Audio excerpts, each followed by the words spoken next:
2 वर्ष झाली मॅथचं काही केलेलं नाही आहे. मराठी आणि जॉग्राफीचा पण अभ्यास केला नव्हता, ते पण विषयचं झालेत.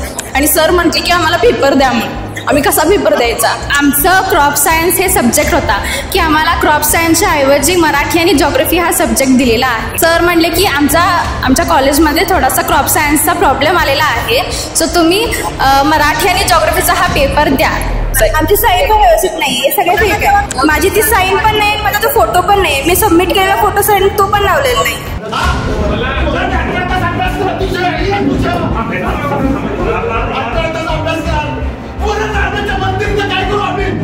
11 फेब्रुवारीपासून 12वीच्या परीक्षेला सुरुवात होत आहे. त्या पार्श्वभूमीवर कोल्हापुरातील Vimala Goenka English medium school आणि कॉलेजमध्ये विद्यार्थ्यांना हॉल तिकिटाचं वाटप करण्यात आलंय आणि सकाळपासून एकच गोंधळ उडालाय. हॉल तिकिटामध्ये चुका आढळून आल्या आहेत. काही विद्यार्थ्यांना तिकीट मिळाली नाहीत, तर काही विद्यार्थ्यांना हॉल तिकीटवर चुकीचे विषय आलेले आहेत. ते विषय शाळेला मुळात नाहीच आहेत. मॅथ्सच्या ठिकाणी बायोलॉजी, क्रॉप सायन्स होते, त्या ठिकाणी मराठी आणि भूगोल असे विषय आले आहेत. काही विद्यार्थ्यांच्या हॉल तिकिटावरील सह्याच डुप्लिकेट केल्याचं पालकांनी सांगितलं. ही घटना समोर आल्यानंतर सकाळपासूनच पालक आणि विद्यार्थ्यांमध्ये गोंधळाचं वातावरण निर्माण झाले.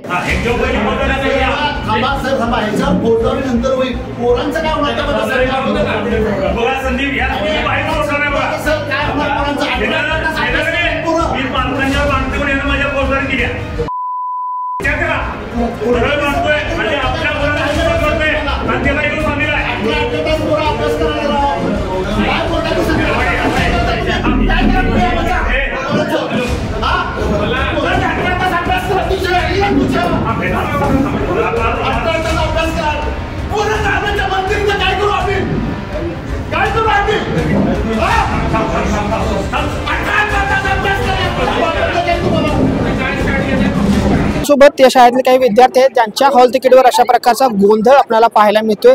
काय तुमचं नाव काय आणि काय नेमकं झाले? माझं नाव रिद्धी नंदकिशोर इंगवले आणि आज आम्हाला हे हॉल तिकीट दिलेलं आहे. सो आमचं क्रॉप सायन्स हे सब्जेक्ट होता, बट आम्हाला रिसिट मिळाल्यानंतर कळलंय की आम्हाला क्रॉप सायन्सच्या ऐवजी मराठी आणि जॉग्राफी हा सब्जेक्ट दिलेला आहे. सो आम्ही सरांना विचारलं की हे असं का झालं, तर सर म्हणले की आमच्या कॉलेजमध्ये थोडासा क्रॉप सायन्सचा प्रॉब्लेम आलेला आहे, सो तुम्ही मराठी आणि जॉग्राफीचा हा पेपर द्या. आता आम्ही काय करायचं? तयारी एका विषयाची केलेली, विषय दुसरे झालेत काय? आणि मॅथचा विषय बायोलॉजी आणि मॅथ्स आलाय, जो आम्ही 2 वर्ष झाली मॅथचं काही केलेलं नाहीये. आणि बायो इथं मॅथ्स आले, काय करायचं असं टेन्शन आलेलं. आणि मराठी आणि जॉग्राफीचा पण अभ्यास केला नव्हता, ते पण विषयचं झालेत. आणि सर म्हटले की आम्हाला पेपर द्या म्हणून. आम्ही कसा पेपर द्यायचा? काय उपाय सांगितले? डायरेक्ट पेपर द्या. पेपर द्या म्हटले, आले प्रॉब्लेम आहे पेपर द्या म्हटले. तुम्ही विचारलं का नाही सरांना असं कसं पेपर देणार, आम्ही अभ्यास केला नाही? तुमचा आमच्यावर विश्वास नाही आहे काय? सर म्हणले तुमचा आमचा विश्वास नाही आहे काय? मी तुम्हाला इतके दिवस हे केलंय ते केलंय असं सांगत आम्हाला बोलत होते. आणि नंतर तिथलं गेले सर, आलेच नाहीत परत. आणि हे हॉल तिकीट पण सगळे फेक आहे. आमची साईन पण व्यवस्थित नाही, सगळे फेक आहे. त्याच्यानंतर पालकांना बोलवलं आणि आल्यानंतर आज हॉल तिकीट म्हणून सेंडअप करून पुन्हा घरी जाणार होतो. माझी ती साईन पण नाही, माझा तो फोटो पण नाही. मी सबमिट केलेला फोटो साईन तो पण लावलेला नाही. बरं, आता नेमक्या तयारी बाकीच्या विषयांची तयारी कशी केली आहे, काय झाले? आता हे सर आम्हाला प्रत्येक वेळी सांगताना सांगायचे की तुम्ही इंग्लिश आणि क्रॉप सायन्सचा काय अभ्यास करूच नका, तुम्ही फक्त केमिस्ट्री बायो फिजिक्सवर फोकस करा, आम्ही बाकीचं बघून घेतो. तरी पण आम्ही इंग्लिशचा थोडाफार अभ्यास केला आहे. क्रॉप सायन्सचा सर म्हणले की ते आम्हाला PDF पाठवणार आहेत, तेच आन्सर्स तुम्ही फक्त पाठ करायला जावा.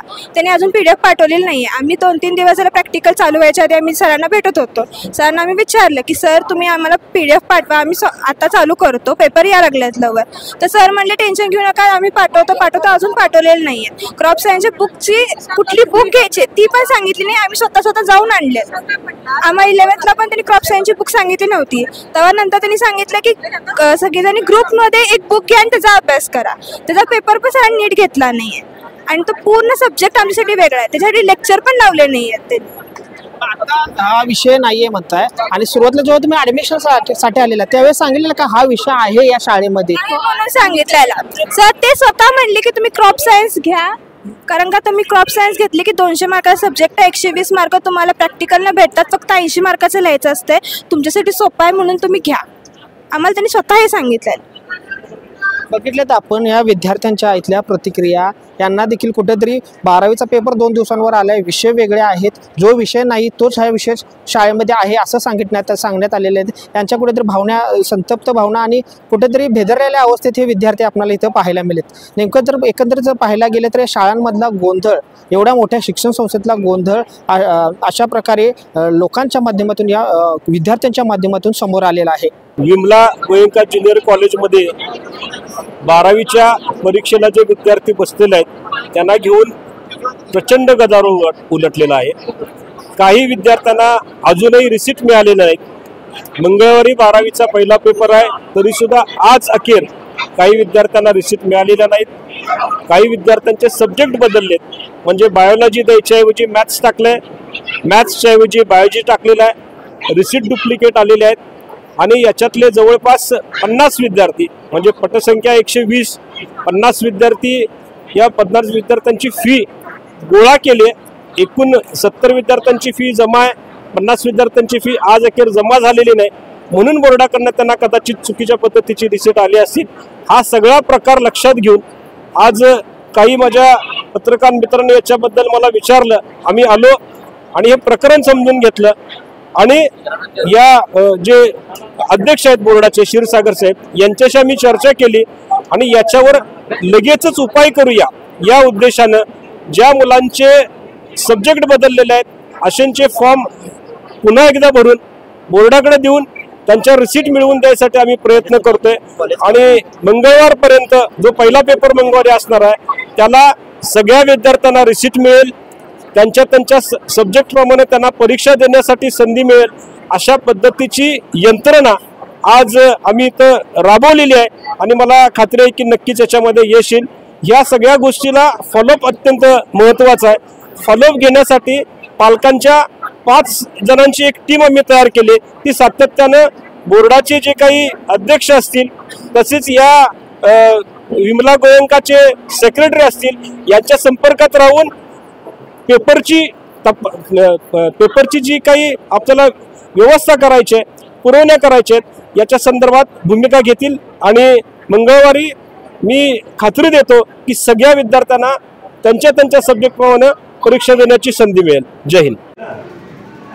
कोल्हापूर हे शिक्षणामध्ये एक वेगळ्या पद्धतीचा ठसा उठवणार आहे आणि अशा केसमध्ये परवा दिवशी जर पोरांची परीक्षा असेल तर तुम्ही आत्ता त्यांना फॉर्म भरा, तुमच्या पद्धतीने बायोलॉजी पाहिजे का मॅथ्स पाहिजे टिक करा, ऑफलाईन फॉर्म भरा आणि मग आम्ही नंबर देतो, नाही चालेल. तुमच्या दोघांच्यावर फौजदारी गुन्हा दाखल मग आपण बोलून घ्या आणि याच्यावर दोघांच्यावर फौजदारी करून टाका. जर पोरांचं परीक्षा टांगलेलं लागत असेल तर याला का सोडायचं, हा पहिला इश्यू. आता आम्ही मुलांचा विषय आपण मिटवतो, बोर्डात जातो, सगळं रेकॉर्ड घेऊन एकदा अगोदर मुलांच्या ज्या काही विषयावर पूर्ण करूया. दोन पद्धतीने याच्यात काम करावं. एक टीम तुम्ही पोरांच्याकडे लक्ष द्या आणि दुसरी टीम तुम्ही आजच्याच नाही तर मग आम्हाला वेगळी काहीतरी भूमिका घ्यावी लागेल पोरांची. आणि अशा पद्धतीचं जर गैरकाम तुम्ही पोरांच्या फीचे पैसे वगैरे घेतले का, भरले तुम्ही ते? काही भरले, काही भरले आहेत कुठं, वरचे पैसे कुठे आहेत?